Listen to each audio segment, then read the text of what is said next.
Hillary Clinton is healthy and fit to serve as U.S. President, says her doctor, as her campaign released updated medical information. The statement said the Democratic presidential nominee continues to improve after a pneumonia diagnosis. The disclosure came as her Republican rival Donald Trump released health data of his own on a medical chat show. Clinton aides say she will return to the campaign trail on Thursday after falling ill in public at the weekend. Both candidates, among the oldest ever to run for the White House, have been under intense pressure to share more medical information. Health issues have dominated the race for November's election since a dizzy spell forced Mrs. Clinton, 68, to leave a 9/11 ceremony in New York on Sunday. Her campaign said on Wednesday that her physician found her complete physical examination was normal and she is in excellent mental condition. Dr. Lisa Bardak said Mrs. Clinton was recovering well with antibiotics and rest.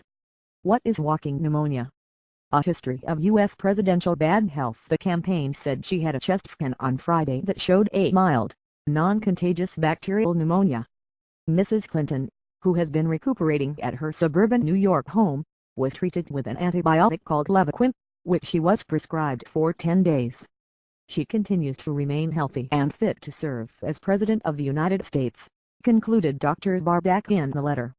The physician said Mrs. Clinton was up to date on all vaccines, including two given to help prevent pneumonia, Prevnar and Pneumovax. The letter did not state when she received those vaccines. Mrs. Clinton's blood pressure of 100/70 and total cholesterol 189 were all within healthy levels, according to the letter.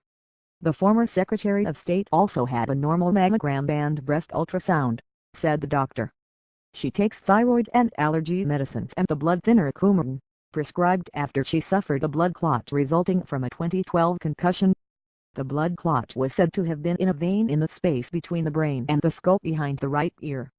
The complication led Mrs. Clinton to spend a few days in hospital and take a month off from her job at the State Department. Mr. Trump, meanwhile, has said he is planning to release details this week of the recent physical. The Republican White House nominee handed over a one-page summary of that examination while appearing on the Drive Oz show. He told the host he is 236 pounds and 6'3" tall, which would make him clinically overweight. The syndicated television show will not be broadcast until Thursday and the campaign declined to immediately disclose the results. Mr. Trump told a rally in Canton, Ohio, on Wednesday night that he doubted Mrs. Clinton would have the stamina to lead one of his events. He asked the crowd, "You think Hillary would be able to stand up here for an hour and do this?" "I don't think so, I don't think so." Mr. Trump later said she was lying in bed, getting better. Subscribe and give me like. Thanks for watching. See you at the next.